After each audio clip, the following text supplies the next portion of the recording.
It's the mother of all talk shows. It's the mother of all talk shows. It's the mother of all talk shows. Go get 'em, George.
The Chin Gigante feigned madness for years on the streets of New York to forestall prosecution as a Genovese crime family mob boss.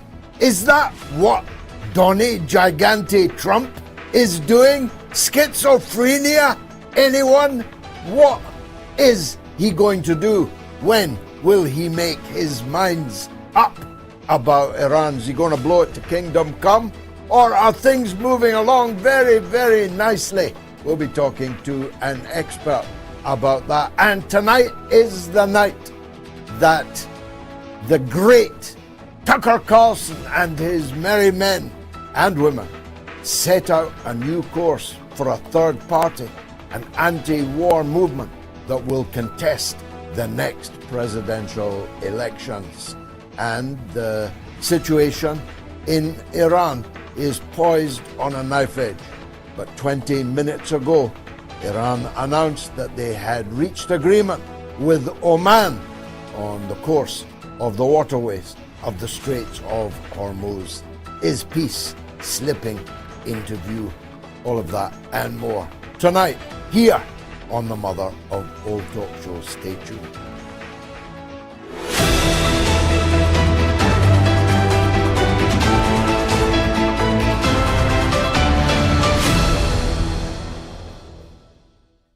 I don't know if you know the story of Vinny the Chin Gigante, the Genovese crime boss.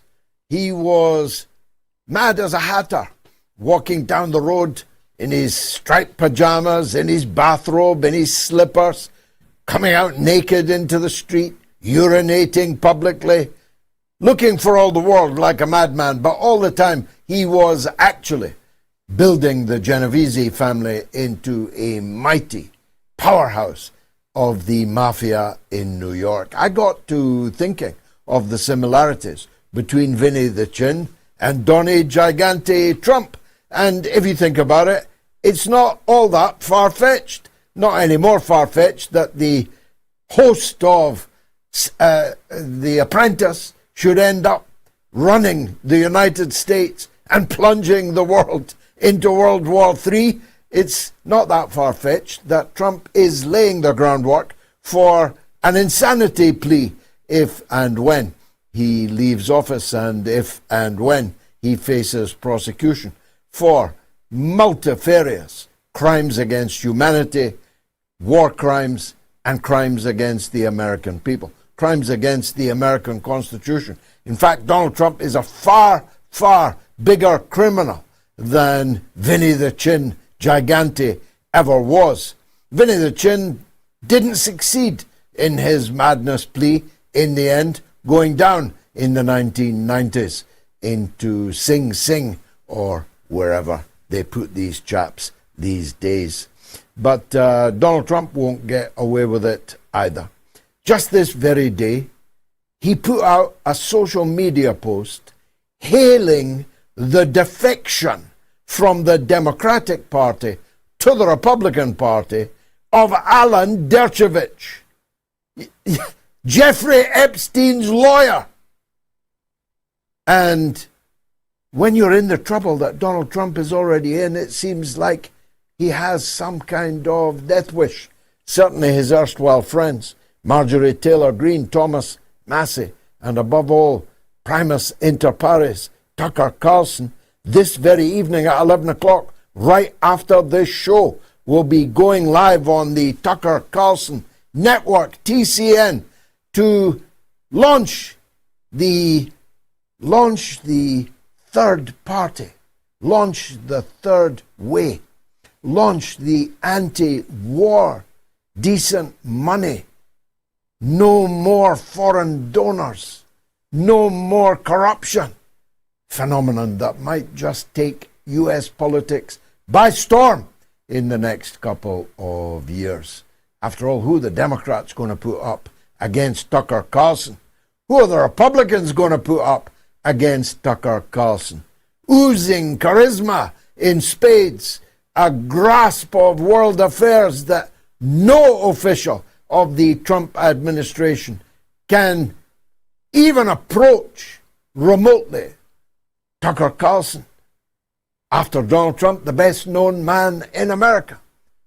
After JFK, the smoothest, coolest, most handsome presidential candidate in 60 years or more in American politics. It's an exciting development. And I'm not just saying that because Tucker Carlson thinks I should be the Prime Minister of Britain, but I think Tucker Carlson should be the President of the United States. If only it could both come true, how the world would be different. I'm mentioning all this mental health stuff because it seems to me that Donald Trump has a very wide seam of schizophrenia running through him. And when we say, when will he make his minds up, we mean it. Because from hour to hour, perhaps depending on whether the stock market is open or not, perhaps depending on what he has bet on the oil markets or on the stock market, the corruption has been estimated by experts in Iran as having been worth some $9 billion US dollars, fraudulently made on the oil markets, on the stock markets, by manipulating the prices of both, by false declarations of developments in the Persian Gulf War. But it seems that the neighbors have taken over the reins. It seems that Donald Trump, without interceptors, without warships that work, without the means of affecting the course of events, has left to the neighbors in the Gulf the job of finally solving the conundrum of the Straits of Hormuz. Trump wants them open, you see. But they were open before Trump's sneak attack, his day of infamy, when he massacred in the same day, not just the octogenarian leader of Iran, but more than 180 little girls sitting at their desks in a school in Minab. The manipulation, the corruption, scarcely needs stating anymore. Even Barron Trump, who's still at school, has become a multi-millionaire. listening in the drawing room as teenage children do, and then sneaking off and making a purchase or three of stocks and shares based on what he's just heard his father talking about. I mean, there have been a lot of corrupt American presidents, but there has never been an era of corruption like this, an era of madness like this. 1 minute, Trump is going to end Persian civilization, 5,600 years old. You hear that number, Donny? 5,600 years old. He's going to blow it up. He's going to destroy everything. He's going to commit multiple war crimes. He's going to destroy water, electricity. He's going to destroy civilian bridges. He's going to commit every war crime that was the cause of multiple hangings of the war criminals concerned at the Nuremberg Tribunal in 1945. But hey, who even remembers that stuff? Tokyo tribunals, even less so. But the signs are, according to Iran, 20 minutes before I came on air, they have reached agreement with their neighbors about what channel tankers and other boats will go in to the Straits of Hormuz and which channels they will exit it from. And while there'll be no tolls as such, it seems there will be fees. A rose by any other name would still smell as sweet after all. So it's a big, big triumph for Iran. As I was just saying on Sunday, Trump, who claimed he'd won this war at least 47 times, can now be said with certainty to have finally lost it. Not least because the head of the US Navy told everybody that his ships could not protect Israel any further. They had no missiles. They had no interceptors. And these missiles, these interceptors, take 2 to 3 years on the production line. So when you can't protect Israel and you're the United States government, which seems to exist only for the protection of Israel, you can say that you have definitely lost the war. And the people of America are cheering accordingly. In Michigan last night, an Arab-American, an anti-Israeli, a pro-Palestine, pro-Lebanon candidate swept the boards in the Democratic primary for the Democratic nomination for the Senate race in Michigan. He accepted precisely $0 from the Israel lobby. The woman incumbent that he defeated accepted $36 million from the Israel lobby. In fact, there's a long list now of people who never took a penny from AIPAC and who are defeating incumbents, in many cases, who have taken a king's ransom from AIPAC and other Israel lobby organizations. This is a very profound change. It should not be underestimated. AIPAC has become an albatross around the neck of the political class and the Democratic Party in particular. I don't know who the Democrats will pick to put up against Tucker Carlson, but I'll tell you this, it'll have to be someone who's pretty resoundingly hostile to Netanyahu, to Israel and its crimes. That's just now a matter of simple political arithmetic. That is an enormous change. So hats off to everyone in America who played any part at all in bringing about that change. It's a pity that 1 million Palestinians had to leave their guts in the sand of the Gaza Strip in order to finally tip the balance. But the war in Ukraine goes from bad to worse for Donald Trump-led NATO. Now, Trump keeps saying that he wants to bring about an end to the Ukraine war, but it never ends.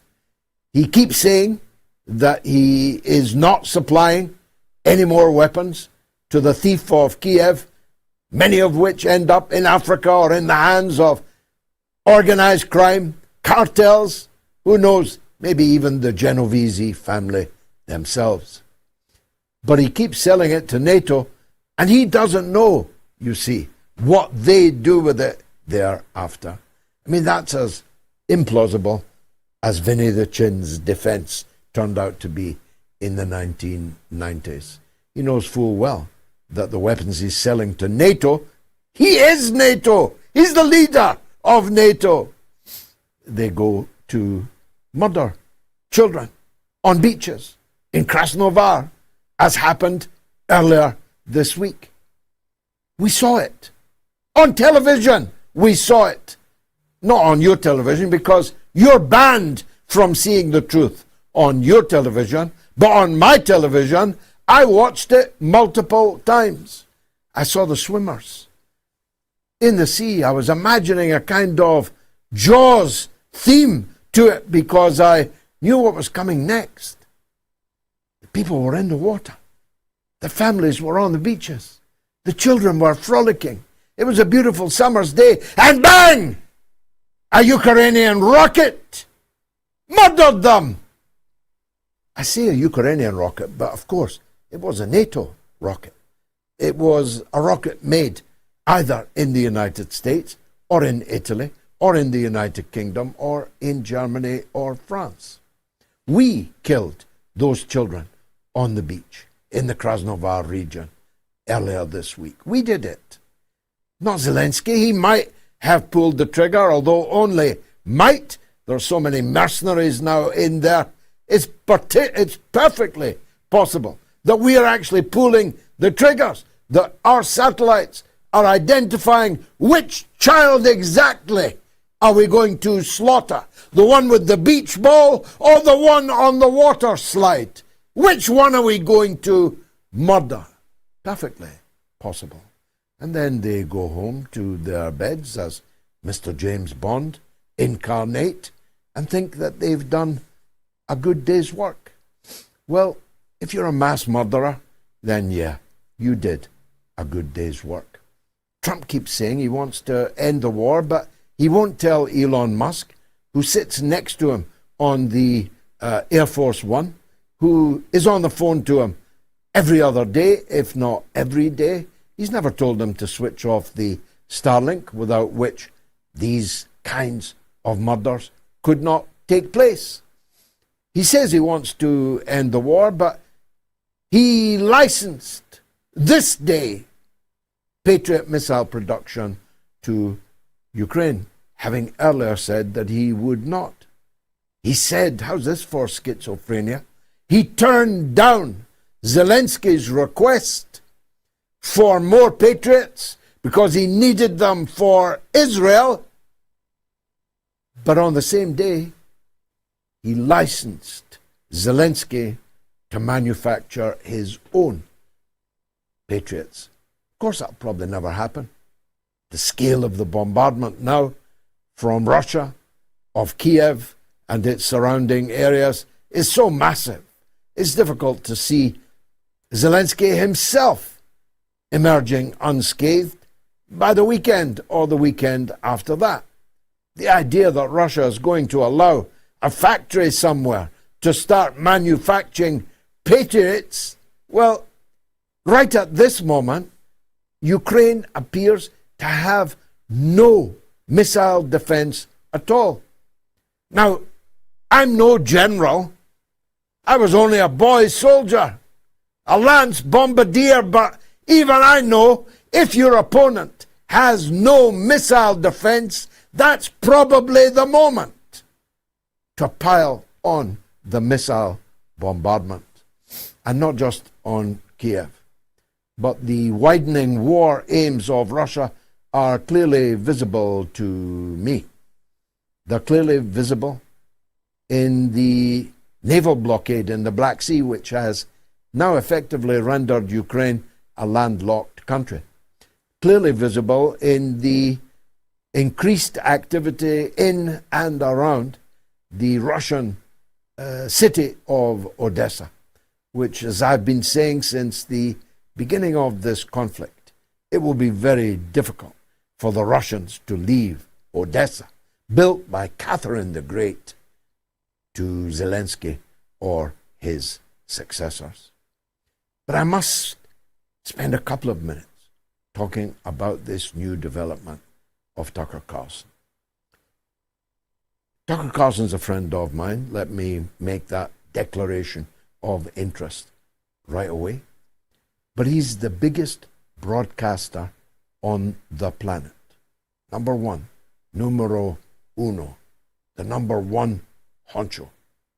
He has name recognition, face recognition, a global reach that no other American presidential candidate has ever had. Now, I know that there are others in his band. Thomas Massey, outstanding congressman. Marjorie Taylor Greene, former outstanding American congresswoman.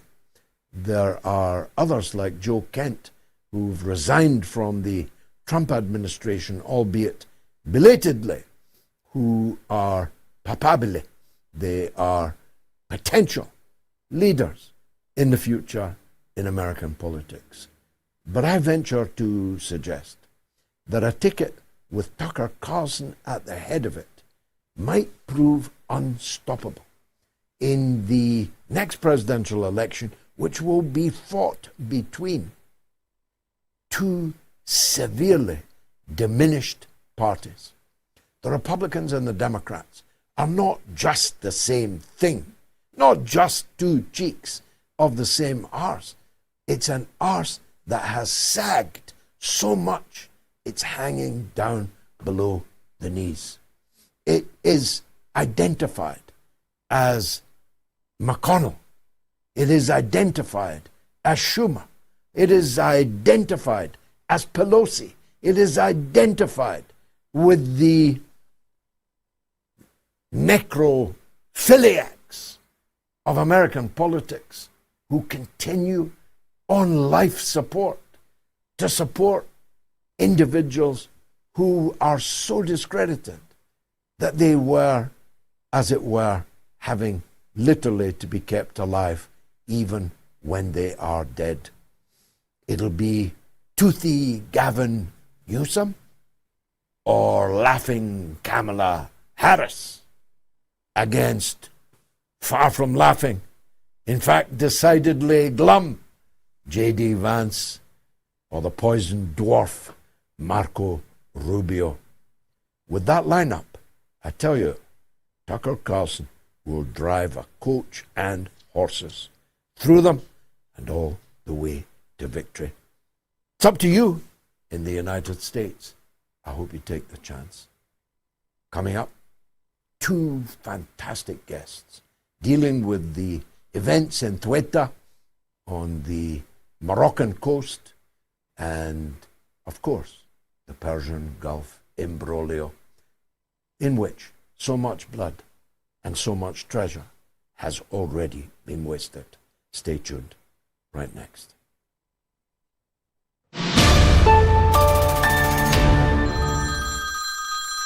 What a great show this is! I listened to it, I thought, wow, what a great show. I've called into your show today, George, because I'm a great caller. Probably the greatest caller you've ever had. I really am. The only way your show could be better is if it had more of me, Donald J. Trump, in it. You keep talking about me, George. You do. I've heard it. I have. So many of the American people, the best people, listen to your show. And I've heard them crying about me. I have. And I listen and I go, ooh, America, don't cry. Don't cry. You need to be careful what you say about me, George. You don't want me to put a tariff on your show like I did with China. And then you'll come running for my help, just like little Zelensky. You know, I know you will. I know these things. Make the mother of all talk shows great again. That's why we're here. That's what we're gonna do, George. We're gonna boost your ratings. Donald is gonna boost them bigly. I'm giving your show the Trump bump. You're welcome, George. Thank me. And remember, nobody talks like me, nobody calls like me, and absolutely nobody ends a phone call like me. I'm hanging up now, not because I finished, but because I won.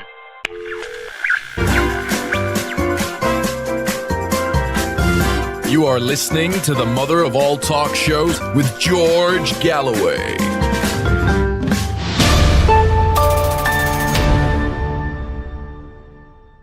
Here's the poll tonight. Will Trump's forever war crash the West's economy? You can vote yes or no on Telegram, t.me/George Galloway, on my X, on the YouTube community poll, on the YouTube stream. If you're watching on the YouTube stream, please subscribe to my channel. I must get to 1 million subscribers. PDQ, if you are in the avant-garde, the creme de la creme, and are supporting the show through patreon.com/George Galloway, you can vote there. Also, 22,000 people have already voted. It's looking like a big win for yes, but you can still affect it, and you definitely can affect the quantum by voting right away. If you want to call the show, it's toll-free in the United States and Canada. The number is +1 855 MOATS, MOATS, or 855-50-66287. It's free in Britain and Ireland, 0800 229 4411, and the worldwide number is 0044 966-2625. Trita Parsi is the American-Iranian author and political analyst, and a very considerable expert indeed, although I don't know if he's psychologically qualified to evaluate the medical condition of Donald Trump. I'll give it a try. Trita Parsi, welcome back to the mother of Thanks so much all for talk having me shows. again. I'm right, haven't I? Donald Appreciate Trump it. is, somewhat schizophrenic when it comes to Iran. It wouldn't surprise me to see him, turning out in Iranian national costume some days. And on other days, he's going to wipe the entire civilization off the face of the earth. Which is the real Donald Trump? Will he stand up? I think the real Donald Trump is the one that currently is extremely desperate and who is going to go along with some sort of a deal, most likely, because he's finally realized that he does not have any other options. I think the Iranian strategy has been that because they have seen that he is constantly willing to use military force to improve his negotiating position and by that go in and out of war, that as long as Trump thinks he still can use the military option, he will. And as a result, if you want him to fully commit to diplomacy, then you have to deprive him of that military option. And I think that is what part of the reason why the Iranians have at times escalated themselves. And now we're hearing more and more stories coming out of the Pentagon. Not only has the US essentially depleted its stockpile of interceptors, it's also depleted much of its stockpiles of tomahawks and other projectiles and missiles, meaning that the capacity of simply conducting war is increasingly compromised. And again, only then will he become serious about diplomacy. That's at least the Iranian calculation. And then, of course, there are increasing signs that the neighbors, former American satrapies, former payers of protection money for decades of the United States, in the end didn't get any protection and realized that their own existential interests were being challenged. And they seem to be taking a larger role. Do you see it that way? I see. First, on your first premise, absolutely. They were not protected. I think they're very upset because they perceive the US's strategy to have been to protect Israel far more than protecting even America's own bases in the GCC territories. There is data that shows that the US actually fired off more interceptors to protect Israel than Israel fired off interceptors to protect Israel. So I think altogether you have a picture in which many of these countries are losing faith in the capacity of the United States to actually protect them, the reliability of that protection. And on top of that, the competence. I think part of the reason why the Saudis intervened and pushed in order for Trump not to escalate further, I personally don't think he actually was going to, but nevertheless, the Saudis had to, they could not take the risk, they had to push back, is because they knew that America's escalatory options were rather useless. All it would lead to is the Iranians retaliating against the GCC states. So the GCC states would pay a high price, but nothing would change on the ground in terms of changing the realities of the war. So it would be all loss, no gain. And once a superpower has achieved this level of lack of confidence, it's a very bad situation, obviously, for the US. When a bully who has spent, half a century, more than half a century, swinging his fists in the playground and threatening and bludgeoning, browbeating everyone, terrifying everyone, when he stood up to and decked and suddenly doesn't look so tough anymore, that usually means a profound change in the overall picture. And as you describe it, I'm seeing the new world order emerging in the Persian Gulf, where people who, to say they paid protection money is to understate it. They were giving him gold and jewels. They were giving him state-of-the-art airplanes, airliners as personal gifts. They paid more protection money than anyone ever paid. The Genovese family didn't get it. They're going to be looking elsewhere for security arrangements now, aren't they? Oh, totally. I think you're going to see diversification in which they're not going to rely on the US solely any longer, because that's obviously not a particularly useful strategy. The question is, what directions will they go? I think that they will continue to buy a lot of American weaponry, but they're not going to invest in the bases any longer. And I don't think they will be open to paying for the rebuilding of many bases. And I think the US is not going to bother doing it either. It's going to use it as an excuse at some point to just get out of the Middle East, which is what the US should have done a long time ago. And many presidents promised that they would do, but they never did. But for some of these GCC countries, they're now looking to see if there's a constellation of an alliance with Turkey and Pakistan and Egypt, other ways to be able to balance against Iran, since they do perceive a threat from Iran and now have no protection. I don't think those constellations are in and of themselves going to work. I cannot see Turkey or Pakistan going to war with Iran on behalf of any of these different countries. But I think the more important element here is there's going to have to be some foundational balancing configuration. But the thing that will make a difference is if the region now actually moves towards creating its own security architecture that is relying on their own strength rather than importing that protection from elsewhere. And if they make that an inclusive security order, building upon what the OSCE did, what ASEAN has done, and actually move towards a collective security framework. If that is done, the outcome of this could end up becoming actually very, very good for everyone. That would be to take a page out of the European playbook.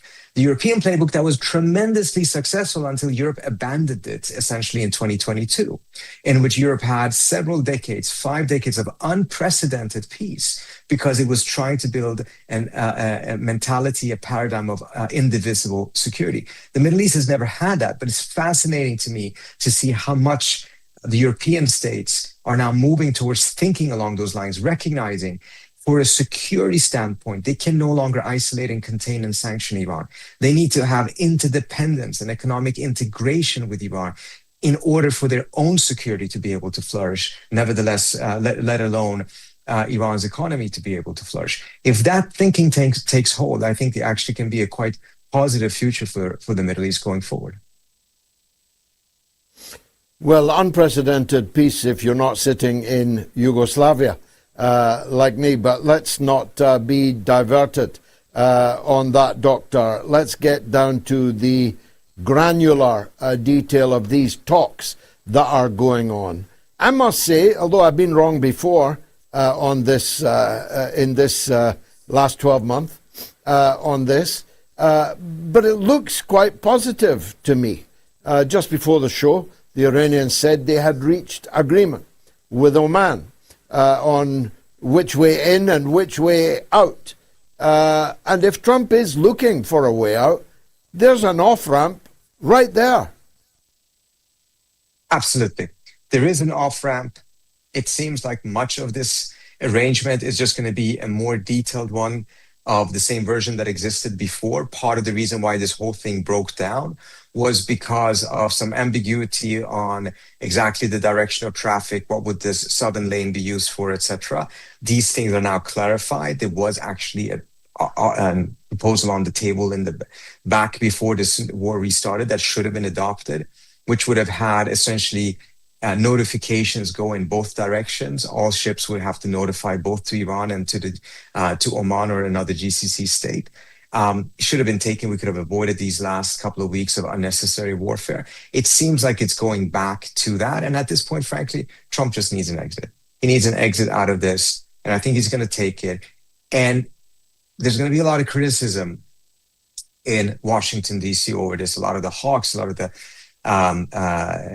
blob personalities are going to come out and that this is disastrous because it's going to give some sort of a legitimization for the degree of control that Iran then will have over the Strait.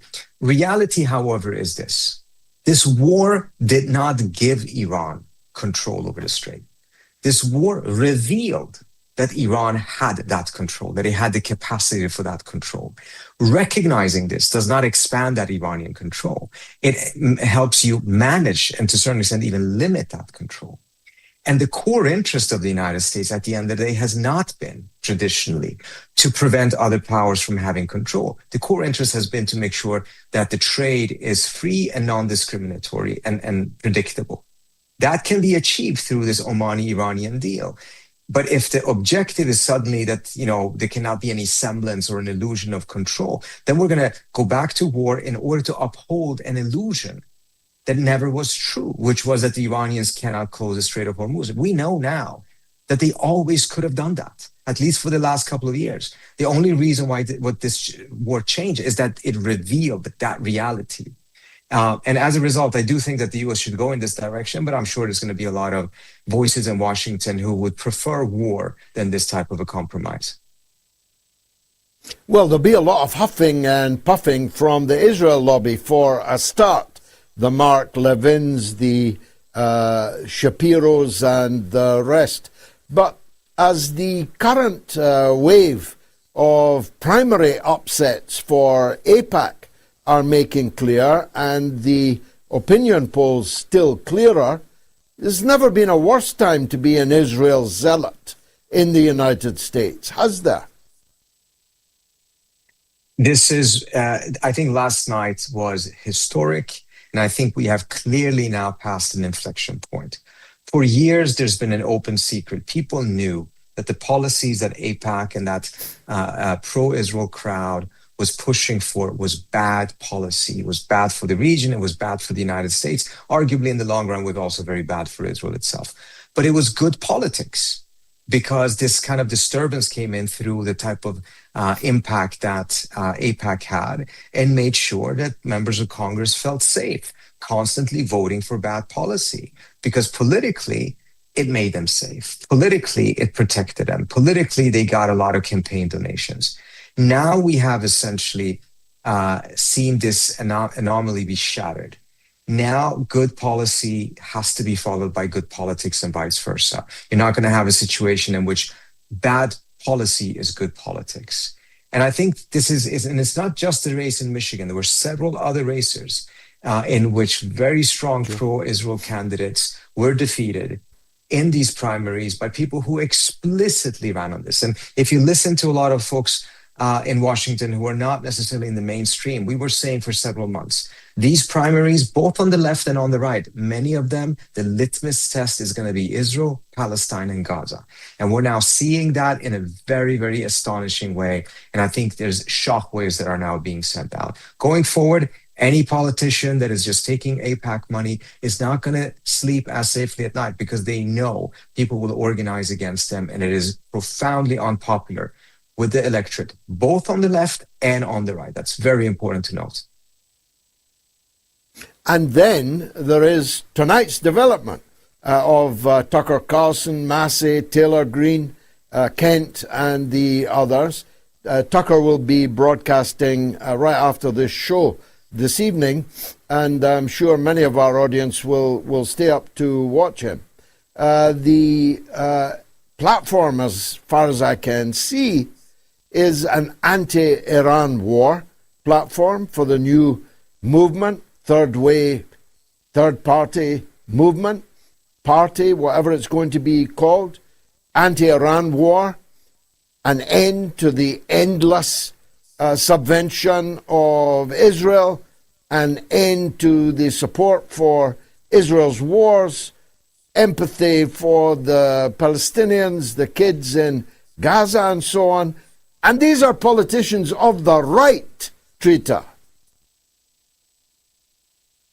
Absolutely. I think this is one of the things that a lot of folks in the establishment in Europe for a very long time have not been able to grasp. First of all, spending time in Europe and talking to decision makers there, it's always been stunned how profoundly they have misread the United States. I think it's forgivable that they didn't see the emergence of Trump. Not a lot of people did.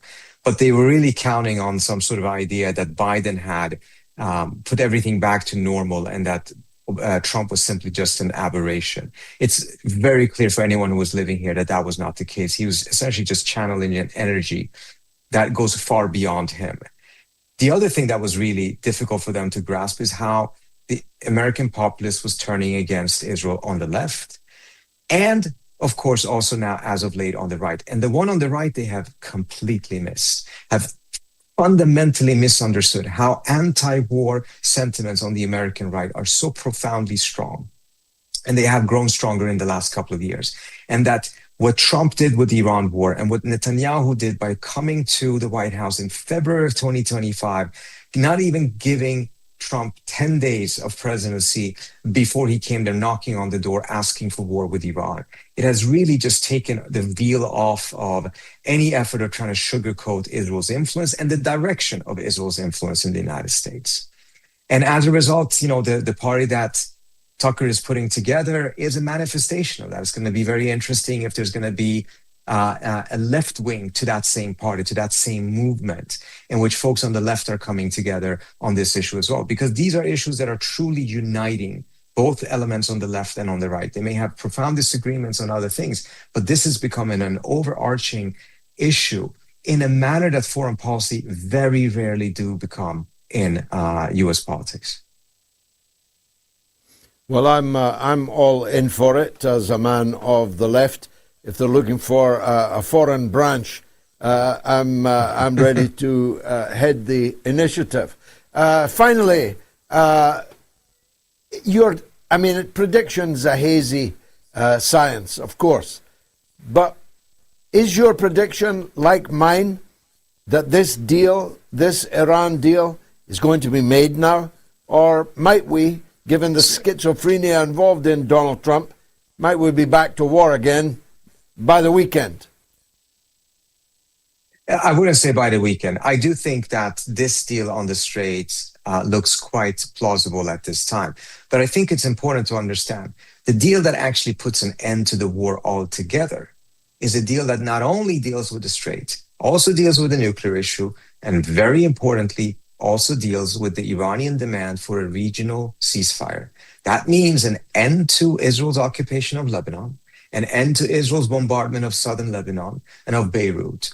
And we saw how upset the Israelis were when they understood that that is what the United States had signed with the MOU and deeply opposed it. So this deal on the Strait is only 1/3 of the totality of this. So I can see that one going forward. That does not guarantee success on those two other issues. And if those two other issues are not successful, at the end of the day, we will not have an end to this war. So I think we still have a significant distance to go. Well, of course, the midterms will have occurred by the time we get there, so that'll change the calculus still further. But I don't want to tempt you into the granular detail of Iranian politics, but I was talking to a fellow just the other day who had just spent some weeks in Iran, and he described to me something which isn't actually all that visible to the ordinary viewer from outside, namely the very strong tendencies that exist inside Iran, inside the Islamic Republic camp, where there are some people who would insist on all three of your three legs to this stool, but there are some who are at least perceived would be ready to settle for only one of them. The nuclear question is easily solved. It's actually not even much now discussed. The Straits is, but the regional issue of continuing war with America for Lebanon, for Gaza, I know that for public consumption, all Iranians say it has to be the triptych, but some of the powerful people in Iran are not quite as committed to that triptych, at least according to their critics inside the country. Look, let's set aside public opinion on this issue, because I think right now that is not really what's driving this. I think the security thinking, the dominant security thinking is, and I don't think it has changed since the MOU was signed, that unless there's a regional ceasefire, the war with Iran will restart. If the Israelis are permitted to restart the war with Lebanon, then that will then create a conflict that eventually will suck in the US and Iran into it anyways. Moreover, it's not for Lebanon. I think at the end of the day, all of these different governments and states make calculations for their own best interests. And a strong Hezbollah in Lebanon is one of the strongest deterrences against Israel restarting the war with Iran. That's part of the reason why they didn't start the war with Iran in 2006, because they did not manage to defeat Hezbollah. 2024 and 2025 was a different story because Hezbollah was so much weakened.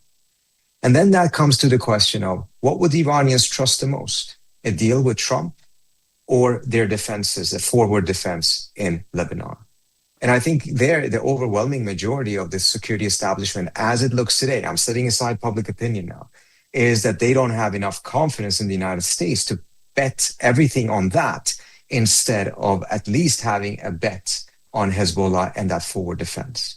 And given how Trump has behaved and what he has done with numerous deals, including what he did with the Saudi deal right now, I think the amount of willingness to take a risk on just trusting a deal with Trump is at a minimum right now. So I don't see a high likelihood at all that the Iranians will go for a deal unless the Lebanese element of it is included. Gaza is different. It is ideologically very important to them. But from a security standpoint, Gaza has never played the same role for the Iranians as southern Lebanon does. Well, Donnie will be a lame duck lunatic by November. I'm perfectly sure of that. Trita Parsi, it's always, if you'll forgive the pun, a treat to meet you and to discuss these matters with you. Thanks very much for joining us. Thank you so much. I really appreciate it. Author. Thank you. Thank you. And political analyst in the United States with the Quincy Institute. Will Trump's forever war crash the West's economy, yes or no? Big vote now, and almost all of it, except on X, where 11% think it will not crash the West's economy, but the great majority of people think that it will. Let me take a quick break, then it's your calls right up to the hour. Stay tuned.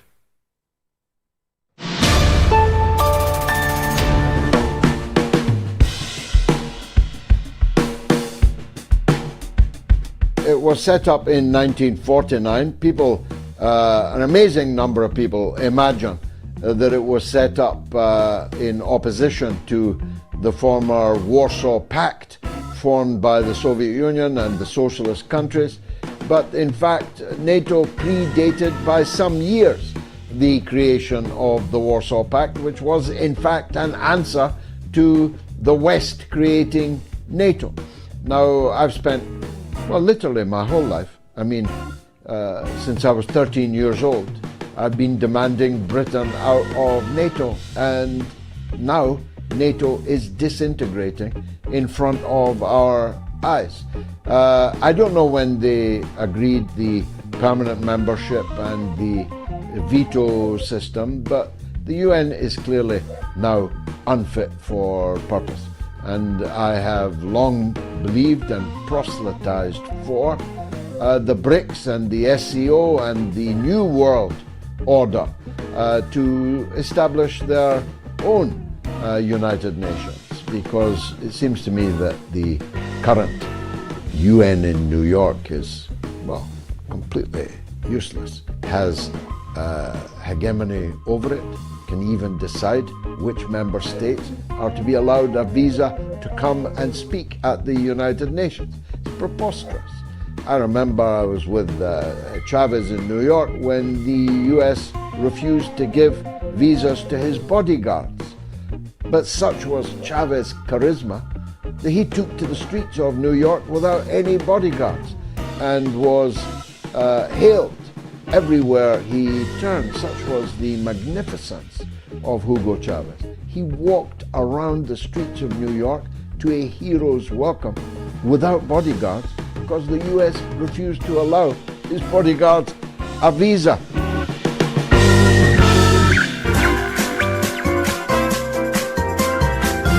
You are listening to the mother of all talk shows with George Galloway.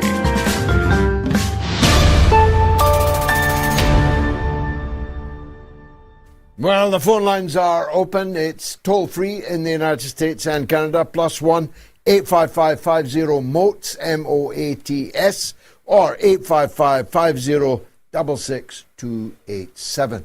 It's free in Britain and Ireland, 0800-229-4411, and the worldwide number 0044-203-966-2625. New caller, Joe in Ohio, on the Tucker Carlson party. On you go, Joe. What's your take? Hi, George. Thanks for taking my call. I appreciate it. And thank you for everything you do. I think you're a great hero for everything you're doing. Thank you. The reason I called is because I'd like you to encourage Tucker Carlson to join the Green Party in the United States, simply because it's extremely difficult to start a new political party in the United States. Everything that Tucker talks about is pretty much echoes the political platform of the Green Party of the United States. And, I've been with the Green Party ever since I voted for a great American hero, Ralph Nader, way back in 1996 the first time. And I actually ran for Congress with the Green Party 3 times in Ohio.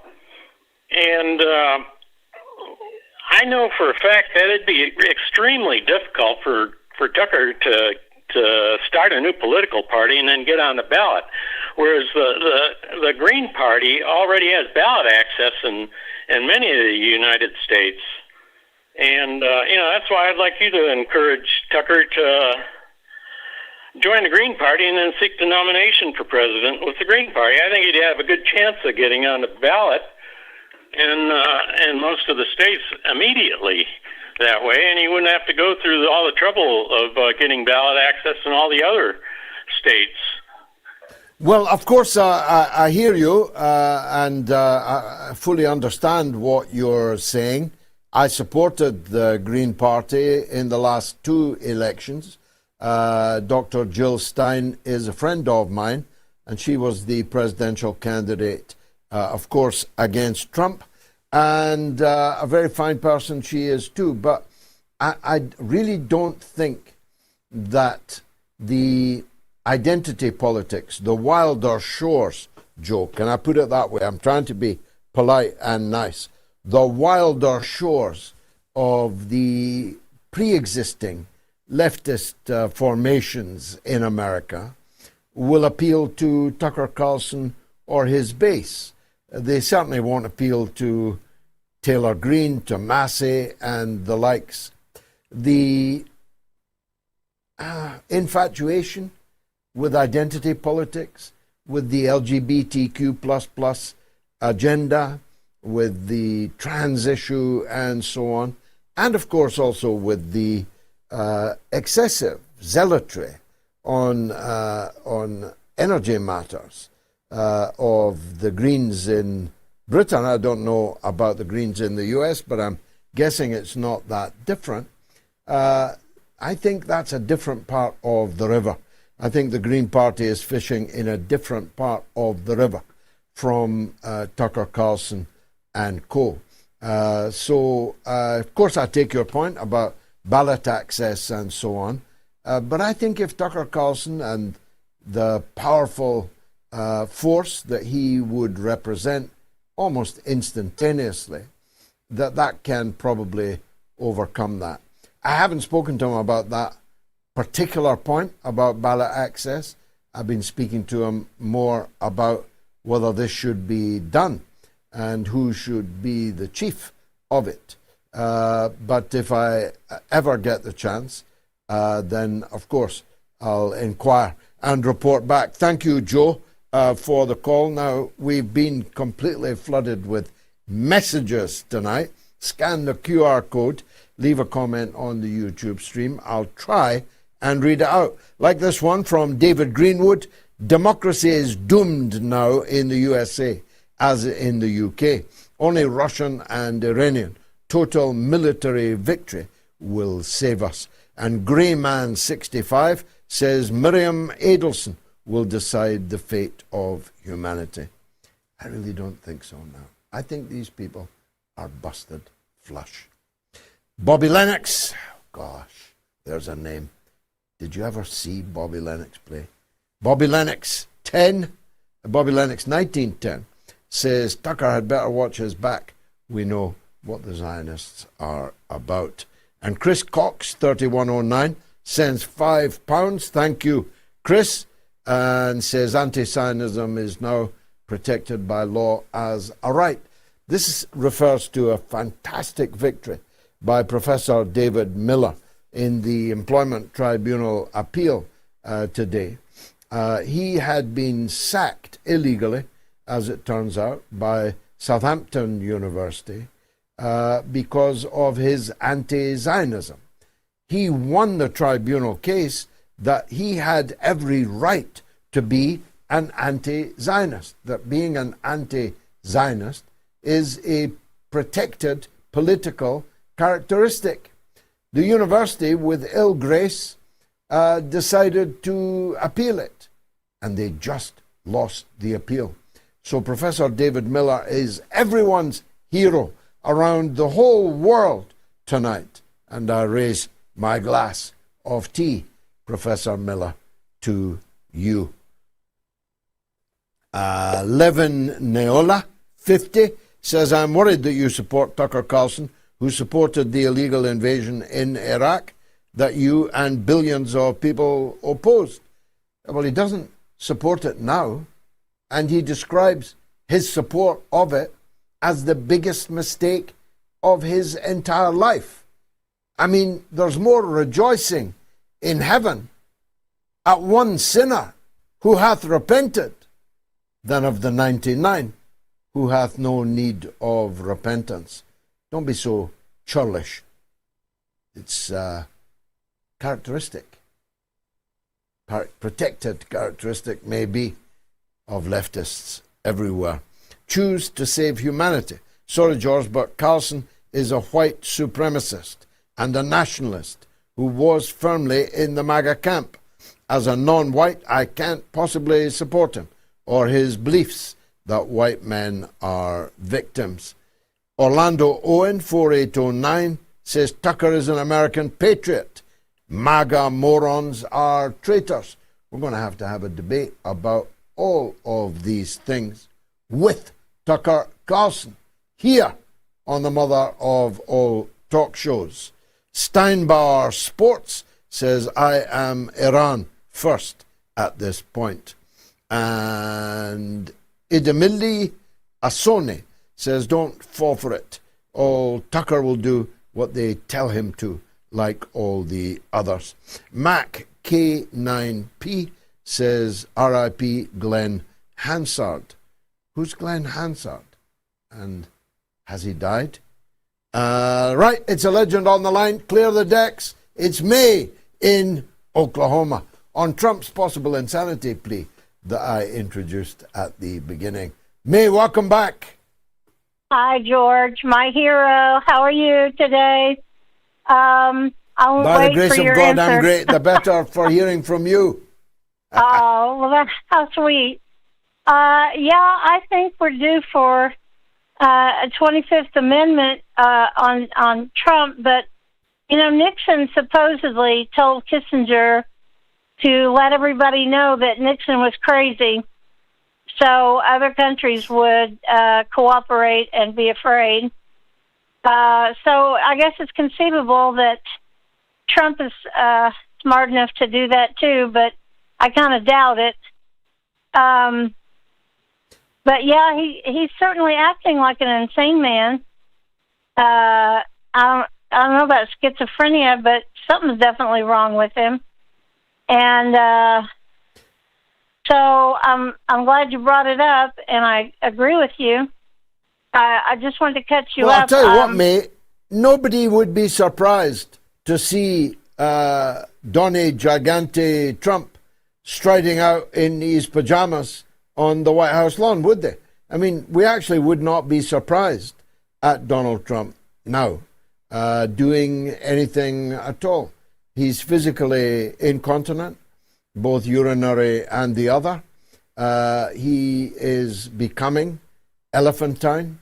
His ankles are as big as any human ankles ever seen, have ever been.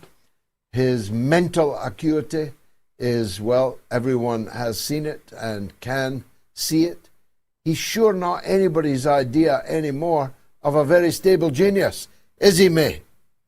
Not at all, unless stable means continuing the way he always has been.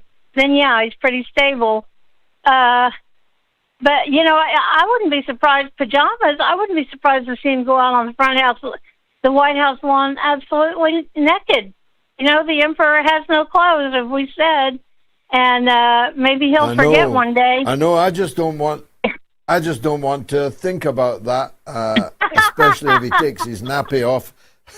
May in Oklahoma, thank you very much for a beautiful call. A big thanks now to some of tonight's top Moats supporters who backed the program through the moats.tv website, which we have to ask you to do. We can only keep going on 2 shows a week. We can only keep going without advertisers, without sponsors. We can only keep going with the support of the audience. So we need your support, and that's the way to do it. Go to the moats.tv website, as did Marina Tedeschi, Mark Mendonca, Ben Clements, Mudaffar Rahmani, and Deborah Mugaj. A big thanks. A lot of new names there. I'm really deeply grateful to you. And to the rest of you, please take a leaf out of their book and go to moats.tv. Let me take a quick break, and then we've got a Spanish lawyer to talk about the most extraordinary week that the people of Spain have seen in many a year. Stay tuned for Rubén Gisbert. I'll be right back.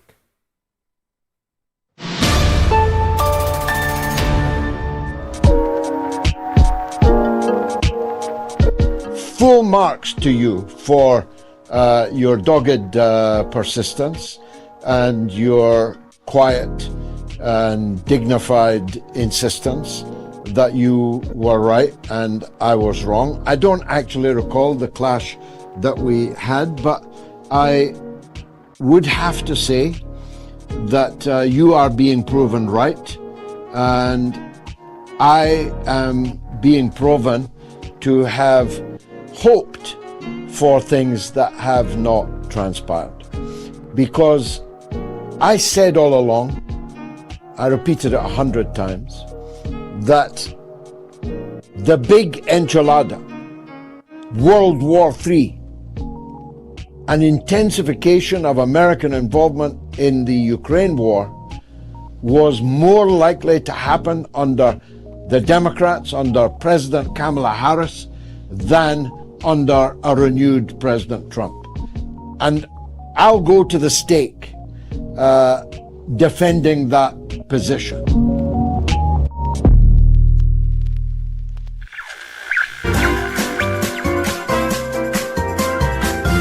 You are listening to the mother of all talk shows with George Galloway.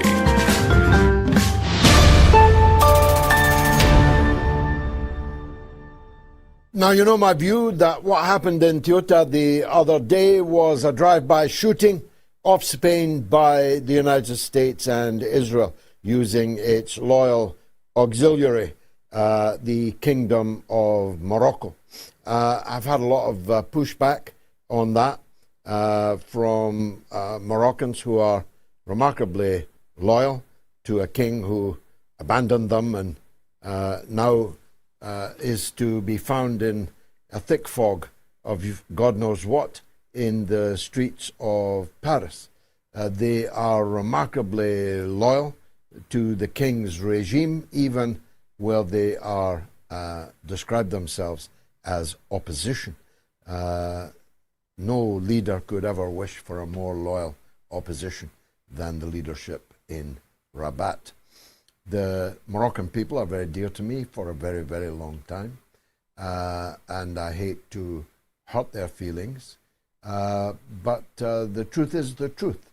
Donald Trump gave $40 million to the Kingdom of Morocco just weeks before the events in Ceuta the other week.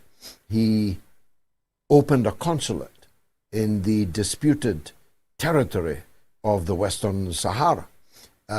He recognized Moroccan sovereignty over the Western Sahara, making an enemy of the liberation movement there, Polisario, and of Algeria, which wholly supports the struggle of the Sahrawi people for independence. He gave money and recognition hand over fist. And you don't have to be Einstein to work out that when the President of the United States says Spain is going to be made to pay a price for defying Trump, and Netanyahu says Spain is going to be forced to pay a price for its stance against Israel and with the Palestinian people, and then that happens, 62,000 people climbing over a fence at the same time, on the same day, in the same hour. You don't have to be Einstein to work out that this was a punishment beating of Spain by the Allies, United States and Israel. That's my thesis. Let's test it with the Spanish lawyer and political commentator Rubén Gisbert, a good friend of mine. Rubén, welcome finally to the mother of all talk shows. That's my take on what happened. What's yours? Hello, George. Thank you for your generous invitation to be here today in your program. I see you in the last World Your Festival in Russia, and nice to see you again. Well, we are now in a psychological operation, and I try to explain to your audience what happened really in Ceuta the last days. We are not in an invasion. We are in an operation, in a geopolitical operation. We are in a moment which the economic and corporate elites of the United States require consolidate their key strategic position in the Middle East, fighting for the rise of China, and the commercial and economic level in the world.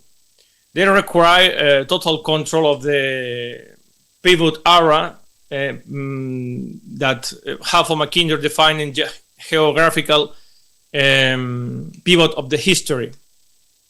This area goes from St. Petersburg to the Arabian Peninsula. It is the fundamental key point of the control of the world trade. Hence of the countries and permanent confrontations to destabilize the global commerce situation with the closure of Hormuz, attack Iran and other attacks thus for United States and Israel. The Anglo-Zionist strategy tried to contract China's commercial and economic hegemony in the world, and is the blockage and the control of the fundamental commerce enclaves in the global level. The Strait of Gibraltar is the most important in the world due to the value and the volume of the cars, the boats who passes through the daily. And for this reason, that's why these operations have been agreed upon, which Israel and United States will have control the Strait of Gibraltar. Being able to block the passage of ships that they wish or demand deployments of tools. Morocco is reliability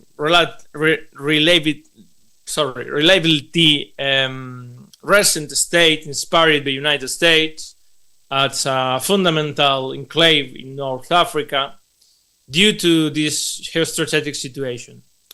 For the configuration of this state, the Alawite monarchy, founded in nationalism, has been necessary, which has strips away all the tribus in Spanish, of different dynasties and realities.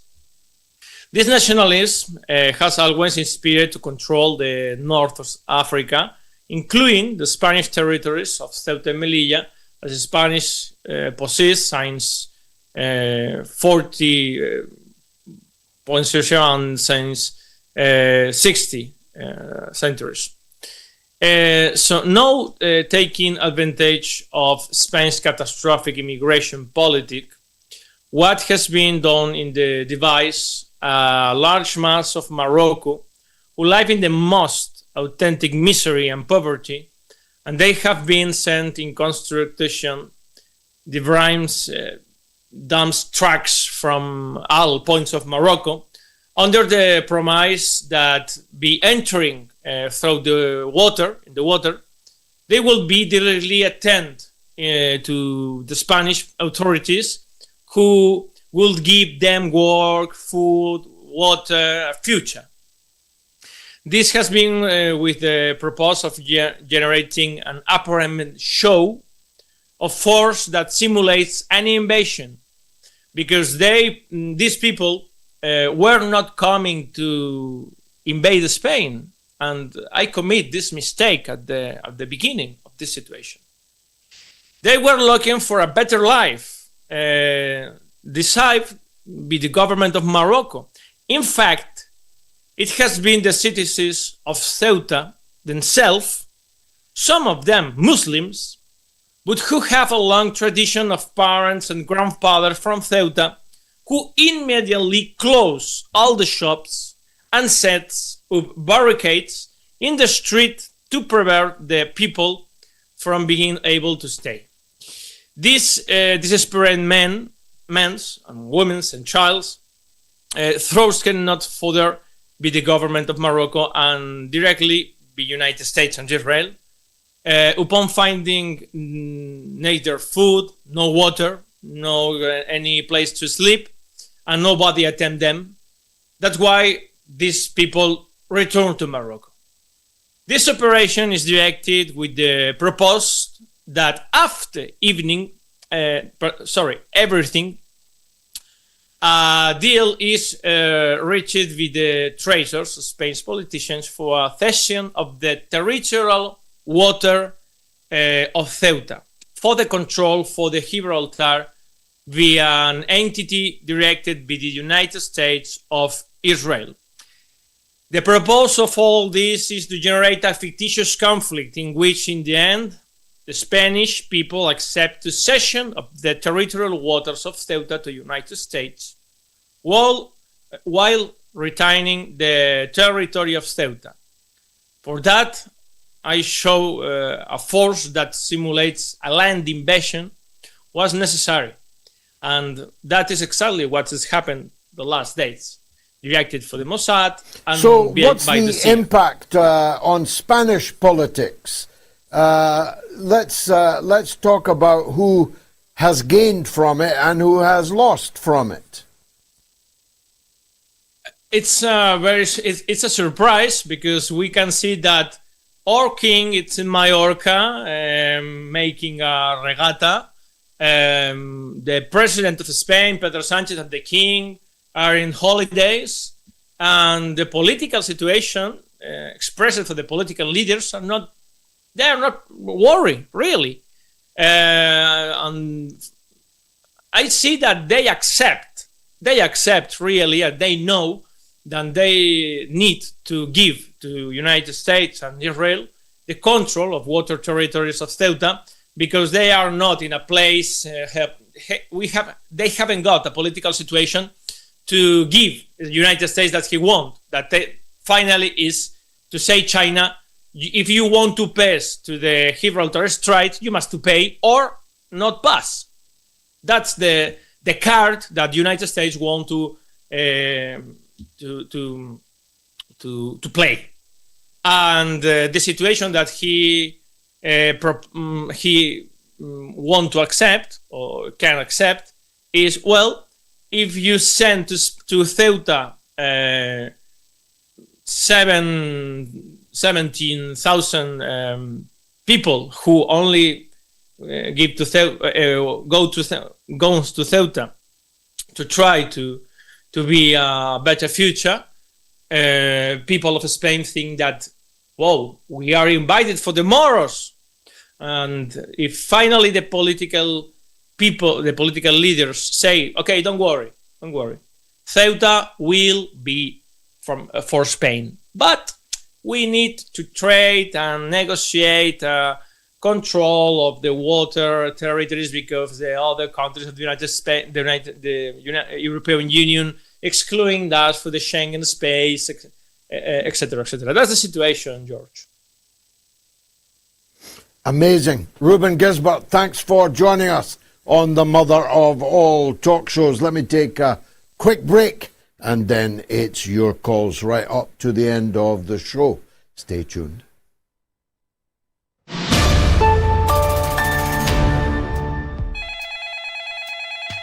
Paul in Ottawa in Canada, and he wants to talk about Palestine. Who wouldn't? Go ahead, Paul. I went to Israel in 1990, and I met a lot of people that went to Israel, and they went to kibbutzes, and they were like, oh, you got to go to a kibbutz. And I went, and I have to say, they treated me very well. And they said, we're afraid of the Palestinians. They want to kill us all. And it was this propaganda that was just being perpetuated. And my belief at that time was, wow, they could show the Palestinians how to bring themselves up and even become better and better. The Palestinians should learn from the Israelis. Do you understand what I'm saying? Well, I understand that what you're saying is arrant Orientalist nonsense, of course. I understand that you're paean of praise to the kibbutz, which is a settlement established on somebody else's land, stolen from them. The idea, how dare you, that these people who came from New York to occupy agricultural land had anything to teach the Palestinians who had been tilling that land for millennia is arrant Orientalist nonsense. And you say that they were afraid, Paul. They were right to be afraid. If I were to break into somebody's house and proceed to live in it, sending them out to live amongst the trash cans at the back of the house, I'd be afraid of them too. So there's nothing irrational about a thief feeling insecure, afraid of the people from whom he's stolen everything. That's absolutely rational. Please forgive me for my ignorance back then. I was a young man. I believe in bringing humanity up. In my naivety, I thought, no, the Israelis are kind of on the right side. Now, it took me about 5 years to finally figure it out that, wow, these guys are insane. They are not just colonialists. They're really bad. I can't believe I did that. And I want everybody to know out there that you can change your mind. It doesn't matter. Please, open your eyes. And, Very well and said. please. I forgive you, Paul. Please consider my earlier admonition to have been a premature ejaculation.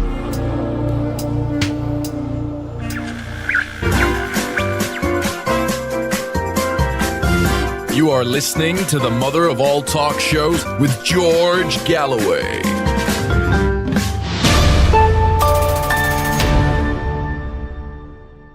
So you've got about 20 minutes left to vote on the poll. Will Trump's forever war crash the West's economy? You can vote on Telegram, t.me/George Galloway, on my X, on the YouTube community poll, on the YouTube stream, and on patreon.com/George Galloway. Getting on for 25,000 people have voted, and they've voted overwhelmingly yes. But the quantum is important, so do please vote. We've got on the line in Copenhagen a very wise man. It's Donald in Copenhagen on war. When is it ever anything else, Donald? It's just one long bloody war. Well, yeah. Thanks for having me on. And first, before I go on my tirade, I'd like to premise this by a quote from Abraham Lincoln. And it was that you can fool some of the people all of the time, and you can fool all of the people, or some of the people, no, all of the people some of the time, but you can't fool all the people all the time.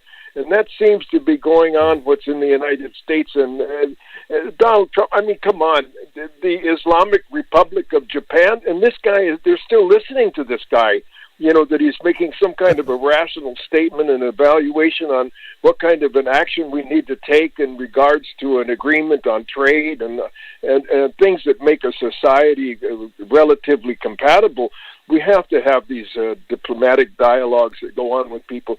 And I can tell you this, the Iranians, as well as Putin, had watched what the United States did all over the world, perhaps the latest in Syria or in Syria also, but in Tripoli with Muammar Gaddafi, they just destroyed a country to take over the oil.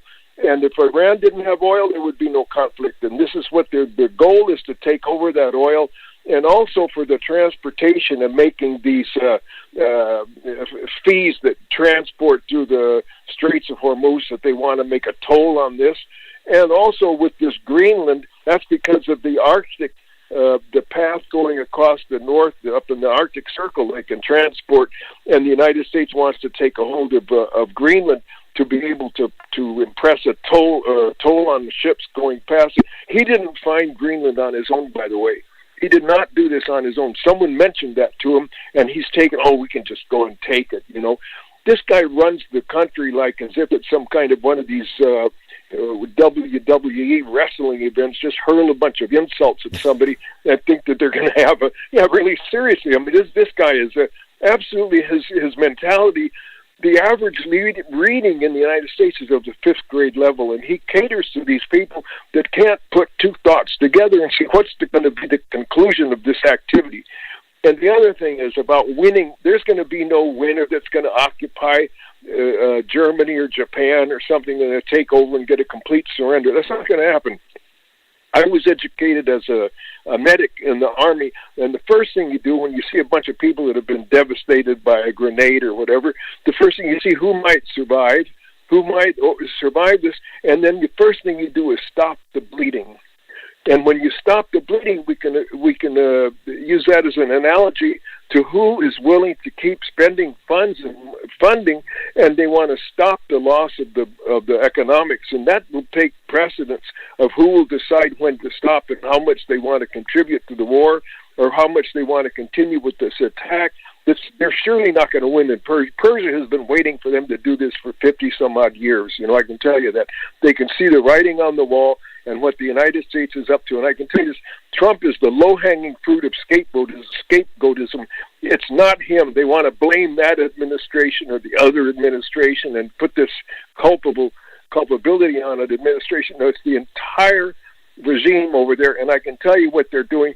This embezzlement of the funds, and they're putting it into the military. The equipment that gets used, they have to replace, and in the replacement of that, these people that have investments in the military industry, they continue to reap the dividends from it. So it's a problem with the entire country. It's not just Donald Trump. He's a low-hanging fruit. It's the whole system, of course, and that's probably why you're living in Copenhagen, if I may hazard a guest. But let me ask you, as I've got you on the air, where you stand on the new Tucker Carlson party that's going to be launched tonight. Anti-war, anti-Israel, pro-Palestine, pro-free speech, and the rest.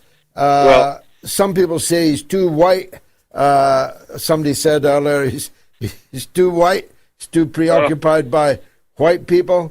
And we're going to have Tucker on the show as soon as we can get him on, and we'll debate all these matters.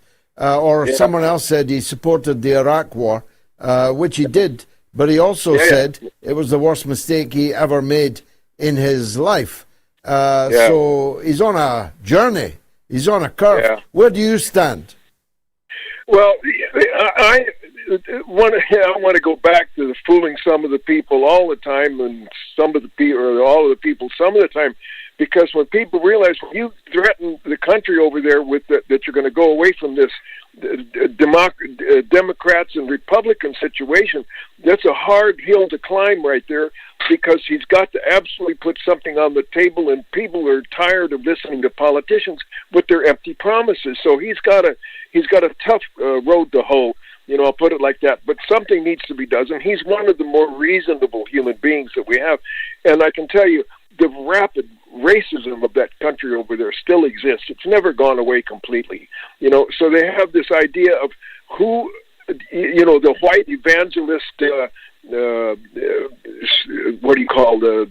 mentality that they have over there, that who's the enemy, and if you're deprived and you're losing living, now homelessness is illegal. They can put you in prison for that.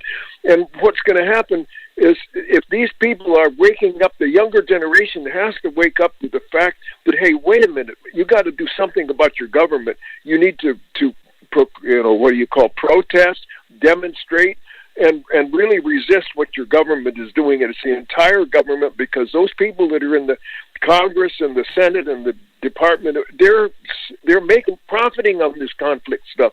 So they have to figure out, they got to stop the bleeding somewhere. They've got to put a stop to it and say, stop the bleeding stop the bleeding will be the leitmotif of our conversation this evening. Thank you, Donald, in Copenhagen, and another big thank you to more of tonight's Moats supporters who've been onto the website moats.tv to support the show. Anthony Vane, Munira Ladhani, Juan Zurita, Hussein Darwich, and Christopher Conway. Again, a lot of new names there. I'm deeply grateful to you. If you are also a new donor, please flag that up to us, because it's a very important thing to establish a trend on that. Now, your backing is not just appreciated, it is literally definitive. It will decide whether we can keep going twice a week or not. So go to moats.tv, click the Give Now, Donate Now button, whatever you can afford in any currency. But don't leave without a dollar, without a euro, without a pound. You wouldn't listen to a busker for 2 hours and not put a pound in his hat, would you? Richard in Durham on the future of Saudi Arabia. Wow, I'm all ears. I wish I knew the future. Richard, go ahead. How you going, George? Health and strength. Just before I get on to that, a couple of things. It's so great to hear all those new donors coming in. I've just managed to send over a thrifty 50, and thank you very much, my friend. I have to admit to you, I've done something morally questionable that I hope you can forgive me for. I've formally adopted you as my brother, so without informing you or asking your permission. Okay, it's marvelous. Does it entitle me to any of your money? Absolutely. We're brothers. We're brothers forever. We're brothers forever. Go on, Rich. Durham's a lovely place. I used to pass it. I used to pass it on the train all the time. Oh yeah, it is a lovely city. Yeah. So back to world politics. I actually had a dream. I wasn't aware the night or the morning that I woke up. It was a few days later that suddenly I thought, hang on, I had this dream last night. And it was with the troubles in Saudi Arabia, and that Saudi may not, I'm not sure, go down the tubes. The dream was that America purchased Saudi Arabia and established another state in the Middle East on the land that used to be Saudi Arabia. And I don't know whether I'm just worrying for nothing or whether that could be a possibility. Well, I don't think that's a dream that will come true, Richard. There are financial and material, objective, political reasons why that couldn't come true. First of all, you'd have to pay a pretty price to buy Saudi Arabia. It's not like Greenland. You'll get Greenland for a song compared to Saudi Arabia, whose treasures are unimaginable. But also the Saudi people, whom I know well, have done for many decades, are very religious people. And of course, the two mosques in Mecca and Medina are in their country, and they could not possibly allow their national treasures, their Islamic treasures, to fall into the hands of the cowboys. And Donald Trump would be the worst possible individual to seek to do it. Now, I've known some Saudi royals. The one I knew best, the late King Abdullah, was a very outstanding figure. And King Faisal, the late King Faisal, was, of course, an Arab hero. There have been others who have been less heroic. There have been others who have been more compromised. But none of them have been prepared to join the Abraham Accords. None of them have been prepared to recognize Israel, even when almost all of their GCC neighbors have done so. And of course, Saudi Arabia will always be right next door to Yemen, right next door to Iran, and inviting the Americans to base themselves on Saudi soil was a very, very bad idea. And it turned out not to provide any protection at all for Saudi Arabia, but instead imperil the best interests of Saudi Arabia and the security of their people. So I wish no harm to the people of Arabia. I love them. They like me. We have very big audience in the Gulf, increasingly on the Iranian side, but for a very long time, a big audience on the Arabian side of the Gulf. I love them.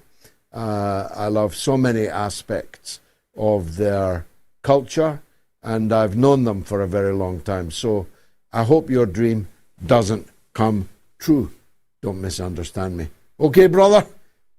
Thanks very much indeed. Carlos Quinn, 731, says Rubén Gisbert is one of the only patriots here in Spain.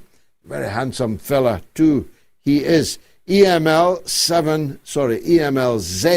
9kg. That must be the registration number. The royal family from Morocco don't spend any time in Morocco.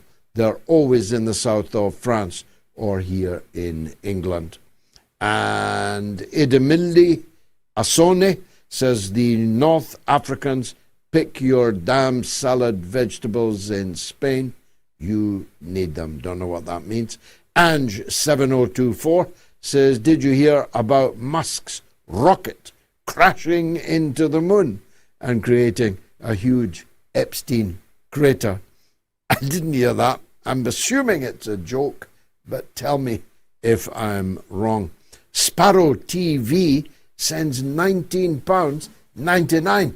Thank you very much indeed for that. On a brighter note, George, are Manchester United making a comeback? Well, you bet. We're in the Champions League for the first time in some time.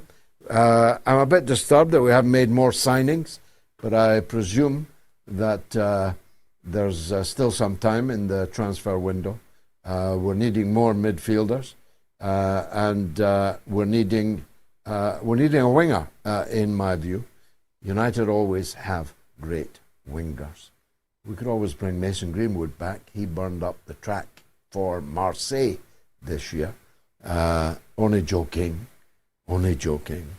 Line 3, Jay in New York on Tucker Carlson. I see I've started something here. Jay, go ahead. Hi, salute, George. A better man than I that can definitely instruct me on many things. I must tell you, though, that I could never vote for Tucker Carlson as the father of an interracial family. Even recently, he was talking about how, putting down George Floyd, trying to destroy the victim's character, and saying that he was unhappy with the fact that there's a police officer still in jail for his death. This is going to bite him in the ass, as well as his many similar gaffes that he did throughout his career on Fox. It's very difficult. Well, sure, he said a lot of things when he... Yeah, I'll let you back in, Jay. He said a lot of things when he was working on Fox that he now describes as a period of madness. And he is on a journey, a political journey. No one, I think, would doubt that. The question is, do we fancy his policies of no more war in the Middle East? Do we fancy his policy of ending the obscene relationship with Israel? Do we fancy his policy towards ending the war with Russia? Do we fancy his policy on ending confrontation with China? Do we follow his policy of putting America first instead of Israel? All of that. Now, if you ask me, appreciate it's easier. I'm not black. If you ask me, that policy platform, containing as it does the means by which we could escape from World War III, that's more important than anything he ever said on Fox News. Back to you, Jay. I totally agree with you, George, and that's why I'm very conflicted. However, he's made recent remarks, and I really want to see how that party of his takes shape on issues such as labor issues, and also on these racial What did he say about George Floyd? That George Floyd was a multiply convicted, drug-addicted lowlife. Did he say that? Because that would have the benefit of being true. Well, that would have the benefit of being true. That doesn't mean he should have been choked to death by a police officer. Exactly, But it's also and it true. also doesn't mean that the police officer... See, I consider fascism by the police in the United States and their unspoken policies of trying to keep black people from driving automobiles, for example, which I witness every day. You can go down any town or city in New York City and see the large amount of black people walking along the side of the road, because they've been stopped so many times, they no longer have a license. And I often see, I'm up here in Maine, New York, a tiny town with a very small black population, and yet I see the police pulling over every black family they can and forcing them to leave their automobile. So it's something. Well, there's no doubt that that's also true in England, Jay. We used to play a game if we saw a big fancy car pulled over by the cops at the side of the road in London. We used to wager that I bet the driver is black, and he almost always was. So racism amongst the police is a very real and pernicious thing.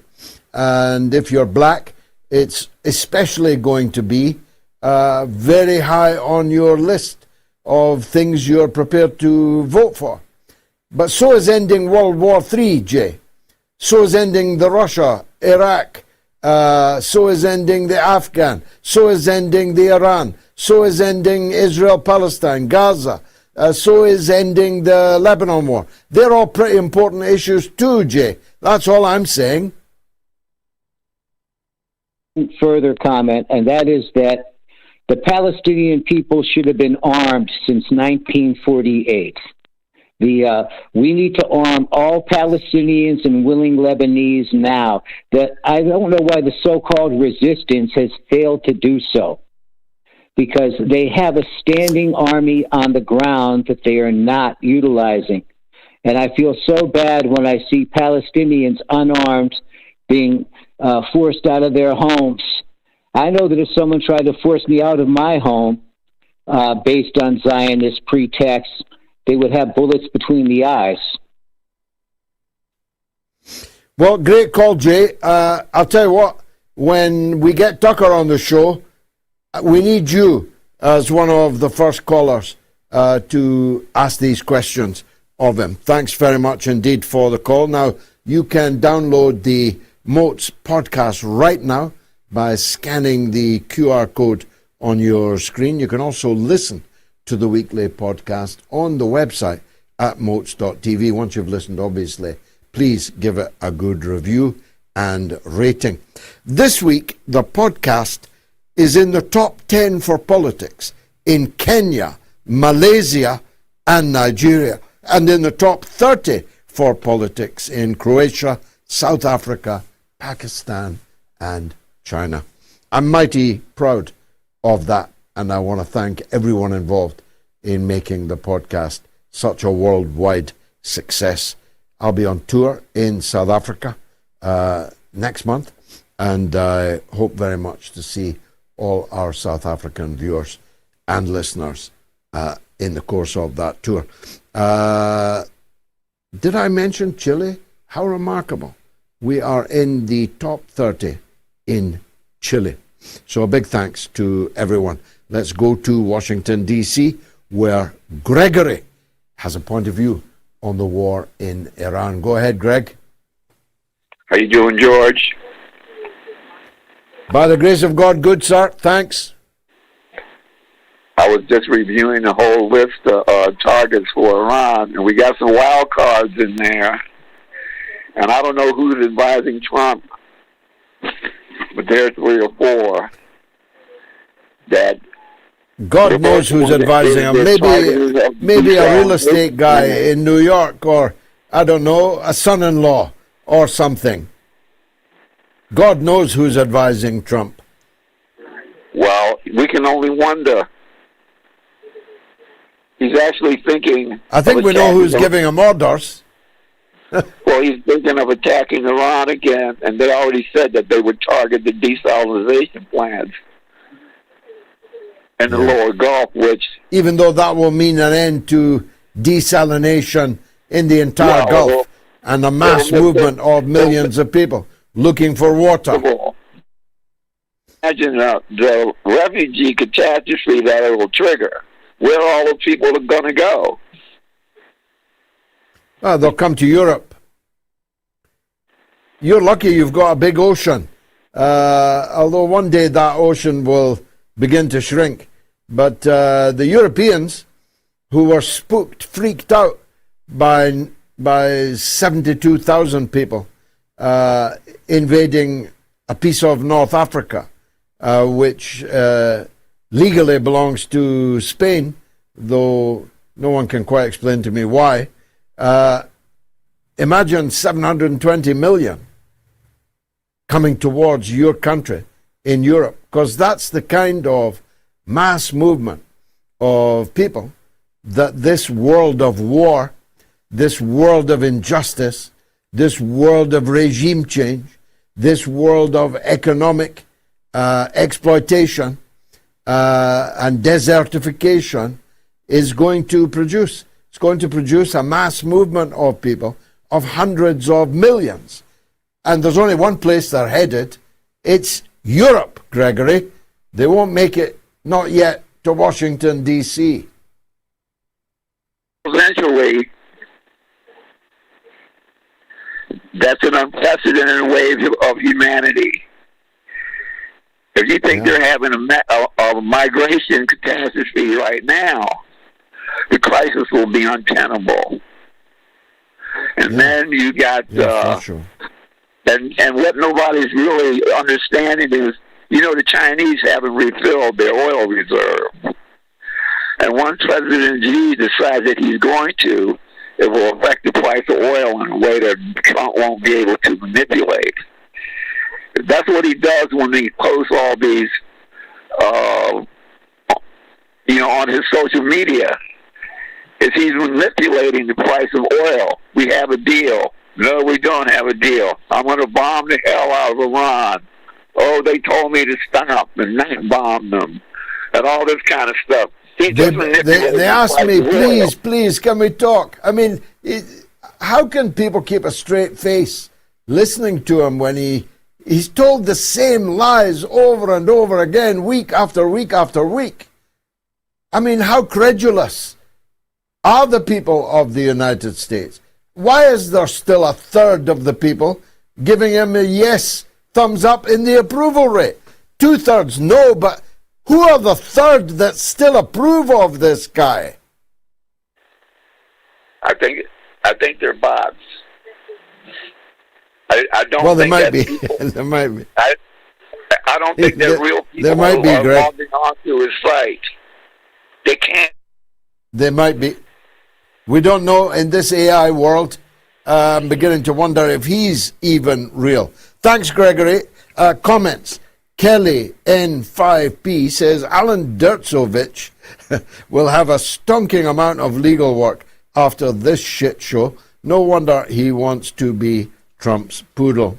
And Hungry Mike Pence, TD, says even U.S. generals are like, this fat guy is as crazy as 1945 Hitler was in his bunker. That's true, DC 741 says the biggest traitors are the Iranian diaspora living abroad. They have caused more harm to Iran than Trump has. And Baroness Fahrenheit, what a wonderful name, says Marjorie Taylor Greene is a monster. But don't listen to black people. Keep repeating the same mistake. What we're going to do, Baroness, who should we get behind? Kamala? She's black. Is it blackness that counts more than all the other things? Let's get behind Kamala then, shall we? I'm not laughing. Are you? Justin Q2X says, if Lady G died of a heart attack, why was there a closed casket funeral? It's a fair point, but everyone's entitled to close their casket if they like. Maybe he was in his favorite outfit. They didn't want everybody to know. Who knows? Ignazio is in Darlington and wants to talk about the Italian government. That's an exotic set of calculus there. Ignazio, you're most welcome. Go ahead. Hello, George. Are you okay? Thank you very much. By the grace of God, I'm good. Thank you. Thank you very much to have me. The reason why I'm ringing is just like, to be honest, I don't agree nothing at all. They do the Italian government, Giorgia Meloni, obviously, as you know, Salvini and Tajani, they haven't done nothing to obviously to help the Palestinian people. They said they did, but they haven't, and more or less done what actually Donald Trump said to do. They more or less follow the orders from him. I think the only person who did something decent for them is actually, I don't know if you know, in Italy we got Movimento 5 Stelle, which is Giuseppe Conte is actually the leader of the party. Is actually the only people, to be honest with you, the only people that don't something about it. Obviously, we got Francesca Albanese, which is she's absolutely amazing. She's done a lot for us. None of them, not our prime minister, not Tajani, not Salvini. They haven't supported it at all. The only people supported is actually, as you know, is only Movimento 5 Stelle, which is Giuseppe Conte. Is actually a well-educated person. He's a solicitor. He actually knows what he's talking about. I really like him. I wanted to know your thought. I agree with a lot of stuff you say about it. Well, I'm listening with great attention because I'm way behind the curve on Italian politics. I know who I don't like, but I don't really know who I do like. I used to quite like the 5-star movement, Q Deluge. I don't know if they are still a thing or how good or bad they are, but I used to quite like them. I loved Berlinguer back in the 70s, Enrico Berlinguer, when the PCI was a thing, when it was a powerful movement contesting for state power, but that's all long gone. The left seems to me to have cross-dressed in Italy to an extent that would make even the British left blush. They seem just infatuated with all the things that, in my opinion, are the lesser important things, and have entirely the wrong line on the things that matter most. There's no Gramsci in this picture. There's no Togliatti in this picture. There's no even Berlinguer in this picture. Last word to you, Ignazio. Sandro Pertini as well was really good for Italy. I mean, obviously he fought for the partisans, which he obviously was. He fought for them, obviously against the fascists. Obviously there were not many of them, but they did the best. They did absolutely the best. To be honest, Movimento 5 Stelle does a lot for Palestine. They try their best. Marco Croati. Is that the 5-star? That's the 5-star movement. Yeah, yes, the 5-star movement. Yes, George. To be honest, so I should stick with them, yeah? Totally, it's the only decent party we got. That's why, okay. To be honest, that is the only reason why I follow your program, Georgia, because more or less a lot of the views you got, they're very similar to yours.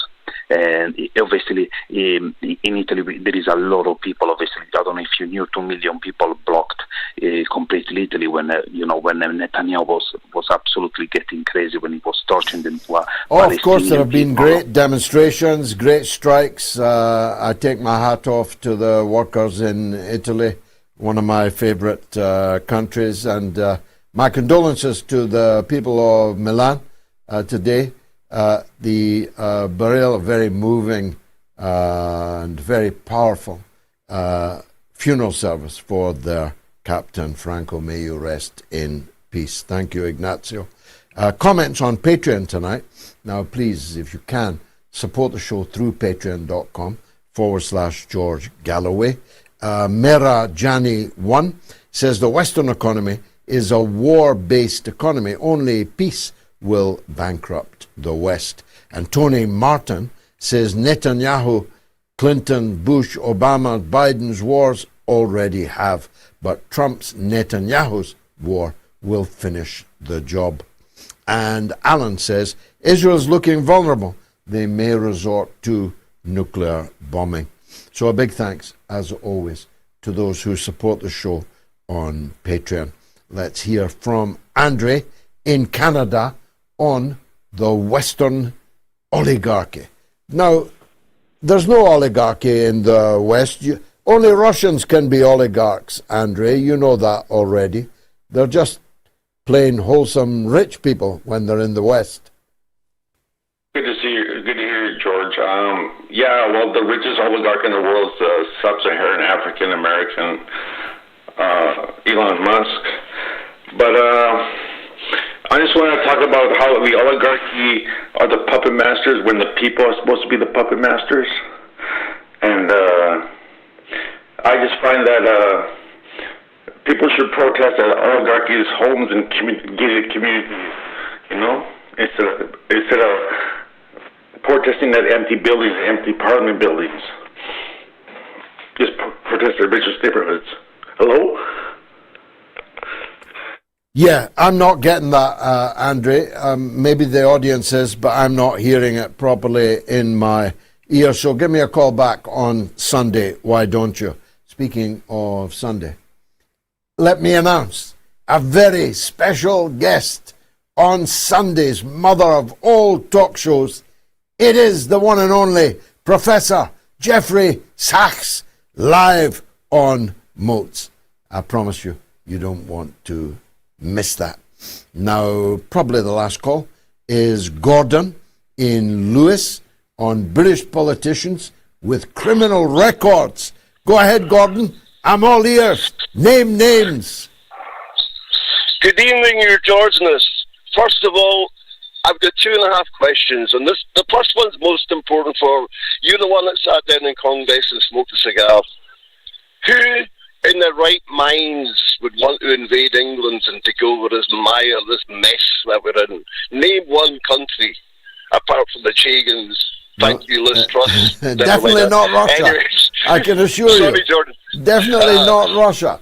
I mean, I was on Russian television the other day, and Soloviev, legendary television interviewer, presenter, he asked me about the danger that Britain has put itself in from its provocations against Russia, making weapons that are killing civilians in Russia, meaning that if Russia wanted to, they could perfectly legally take military action against Britain. I told them, I pray that you don't. I really pray that you don't. And I don't think that they will, but they'd be perfectly entitled to. I'm quite soon, I hope, going to interview Mr. Lavrov, the legendary foreign minister of Russia, on my next trip. And I hope very much to ask him just what it is that has created centuries of enmity from the British towards the Russians. I genuinely don't understand it. But Gordon, going back to your question, nobody in their right mind would want to take over Britain at this point in time. Am I right? Thank you very much for that concise, complete answer, and I hope the rest of the world makes note, takes note, and contributes to, let's wake up the universe, because this is just a media. Anyway, second question, George. Did you know today that in Britain they have elected, the judiciary have decided to, if you've got a criminal record and if you're in the government, it's like Glasnost back in the KGB days. It's hidden, you can't see it, you can't read about it. But the problem is that there are 73 known sex offenders sitting in Westminster today. But that's internet, that's conspiracy theory. That's just my opinion. There's no legal redress on that accusation. But I can name some of them. I met Edward Heath. His boy used to come up to Stornoway, by the way, George, and that's a true story, my friend, and I love you. Next.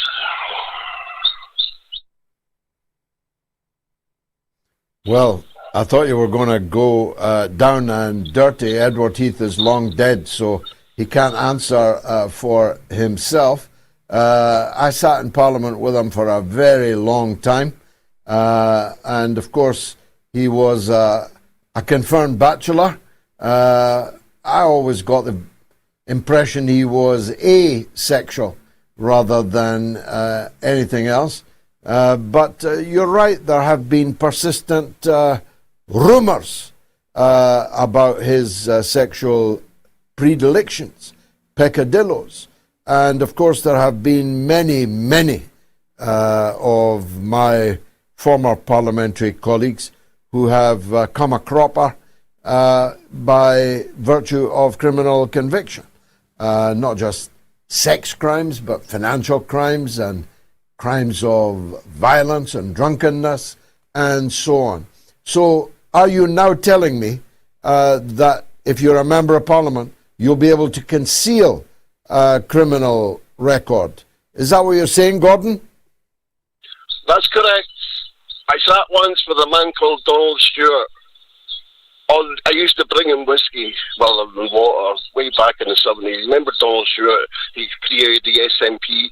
And that's when I discovered yourself a few years later, and I thought, firebrand. That's why I've still been following you for the last umpteen years. We've met on occasion and so on and so forth. But yes, the British government today have decided not only can you take Downing Street, the fucking heart of the British the heart of the British establishment, you can just now take it home as a job share. If you're a politician with a criminal record, you too can be assigned a position of power as long as you're a Labour friend of Israel, and you too can work from home. Yeah. Well, that's that's the X factor. That's the crucial rubric. How they can possibly be so is simply beyond me. I mean, how you could be anybody and be a friend of Israel is beyond me. But how you could be Labour friends of Israel is really bamboozling.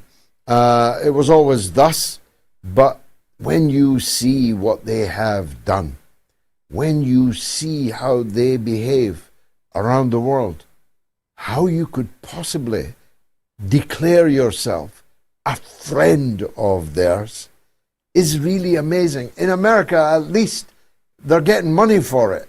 But the British ones are not. These British friends of Israel, unless they're doing it completely illegally in brown envelopes, which you couldn't rule out, but it's not the same as America, where you're actually picking up millions of dollars for being a friend of Israel. It's not like that, which in a sense that makes it even less understandable. When you've seen what Israel has done, how could you still consider yourself and declare yourself a friend of Israel? I remember Donald Stewart very well, the SNP member for the Western Isles, which is what the constituency was then called. It's now got a Gaelic name, which I simply won't try to pronounce. Thank you, Gordon, in the Isle of Lewis, bringing up the end of the show. Don't forget, on Sunday, it's Professor Jeffrey Sachs, and I promise you, it's going to be a very special show. Thanks very much for watching. I hope you enjoyed watching as much as I enjoyed presenting. It has been marvelous. Come back on Sunday. You've got the best guest you could imagine. Come back on Sunday with another viewer. That's my challenge to you. Bring me one other viewer for Sunday. See you then. Good night.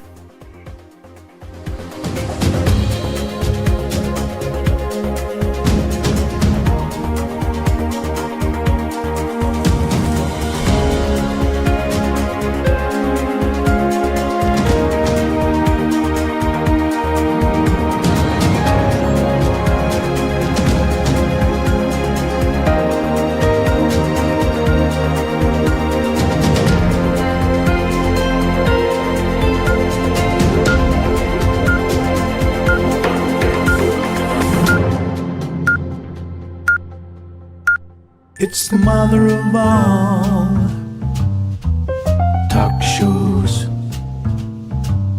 It's the mother of all talk shows. It's the mother of all talk shows. Go get 'em, George.